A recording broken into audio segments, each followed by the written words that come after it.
Shalom. Bersyukur kepada Tuhan, hari ini kita masih bisa mendengarkan firman Tuhan dalam kebaktian rumah tangga, dan menjadi suatu kebahagiaan karena firman Tuhan akan ditaburkan. Firman Tuhan akan memberkati saudara. Buka hati pikiran roh saudara, ya, minta Roh Kudus memimpin saudara. Mari kita berdoa. Terpuji Bapa, Yesus dan Roh Kudus, dimuliakan sampai selama-lamanya. Anak-anakmu merindukan firman-Mu, anak-anakmu menanti-nantikan Engkau. Mereka haus dan lapar akan Engkau. Bersabdalah ya Bapa, di dalam nama Yesus kami berdoa. Haleluya. Amin. Saya akan bacakan firman Tuhan dari Yohanes 19 ayat yang ke-28 dan 29. Ini perkataan Yesus yang kelima, ya. Sesudah itu, karena Yesus tahu bahwa segala sesuatu telah selesai, berkatalah Ia, supaya genaplah ada yang tertulis dalam kitab suci, aku haus. Di situ ada sebuah bekas penuh anggur asam. Di situ ada suatu bekas penuh anggur asam. Maka mereka mencucukkan bunga karang yang telah dicelupkan dalam anggur asam pada sebatang hisop, lalu mengunjukkannya ke mulut Yesus. Demikian firman Tuhan. Jadi saudara-saudara yang dikasihi Tuhan Yesus Kristus, setelah Yesus disesah, Yesus dianiaya, ditendang, dipukul, diludahi, sampai Yesus disalibkan saudara. Ini mengeluarkan darah, cairan yang tidak sedikit. Dia mungkin infeksi, lelah, depresi, dan segala bentuk penderitaan terjadi. Dan kurang cairan, sehingga dia katakan aku haus. Nah saudara-saudara yang dikasihi Tuhan Yesus, semua orang yang habis dioperasi saudara itu pasti haus karena kurang cairan.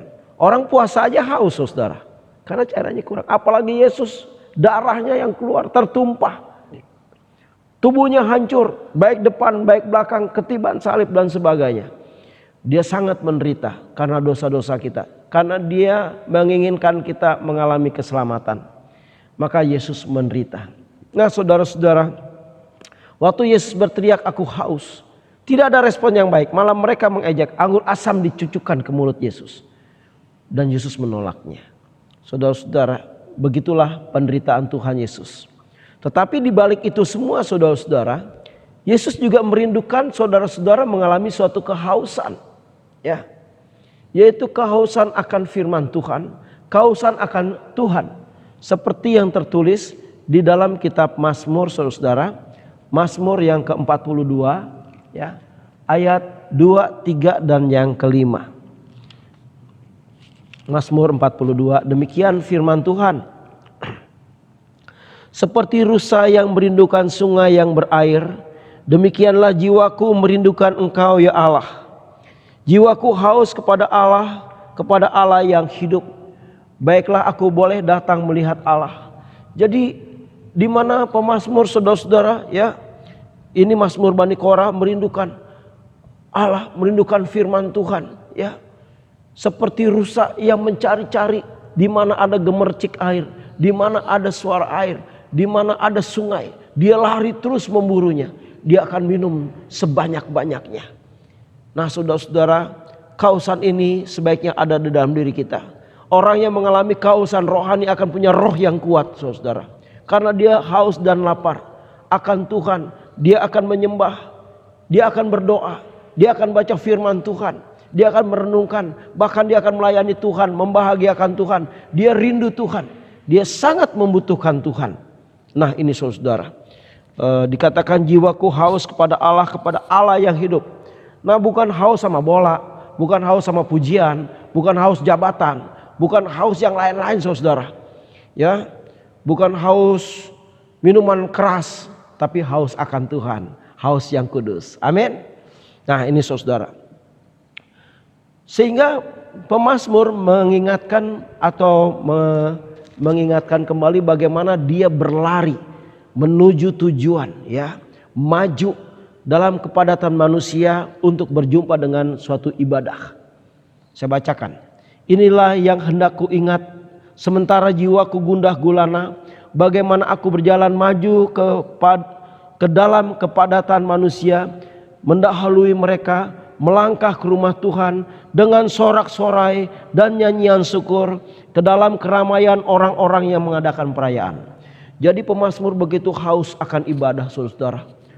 Jadi orang-orang Israel biasanya ke dalam bulan-bulan tertentu ke Yerusalem kayak untuk beribadah, baik hari raya Pondok Daun, hari raya Paskah dan lain-lain. Ini pemazmur dia lebih semangat, lebih dulu ingin di depan mendahului orang-orang. Karena apa? Jiwanya haus akan Tuhan. Luar biasa. Saudara-saudara, itu juga diungkapkan oleh pemazmur ya saudara-saudara dalam Mazmur 63 ya, saya bacakan. Mazmur 63 ayat yang kedua, demikian firman Tuhan. Ya Allahku, Engkaulah Allahku, aku mencari Engkau, jiwaku haus kepadamu, tubuhku rindu kepadamu, seperti tanah kering yang tandus tiada berair. Demikian aku memandang kepadamu di tempat kudus sambil melihat kekuatanmu dan kemuliaanmu. Sebab kasih setiamu lebih baik daripada hidup, bibirku akan memegahkan Engkau. Ayat 2 sampai dengan yang ke-4, luar biasa. Dia rindu memuliakan Tuhan, dia rindu menyembah, dia rindu bersaksi, dia haus akan Tuhan.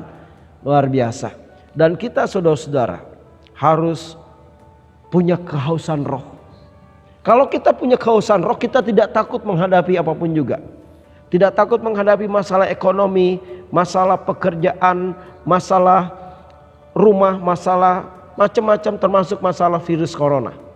Karena ketika engkau dikuasai oleh Roh Kudus, ketika engkau dikuasai oleh firman Tuhan, virus tidak berkuasa atasmu. Ya, penyakit apapun tidak bisa menyentuhmu. Untuk itu saudara-saudara yang dikasihi Tuhan Yesus Kristus, marilah kita memohon kepada Tuhan supaya Tuhan memberikan kehausan roh. Di dalam nama Yesus, Tuhan memberkati saudara. Amin.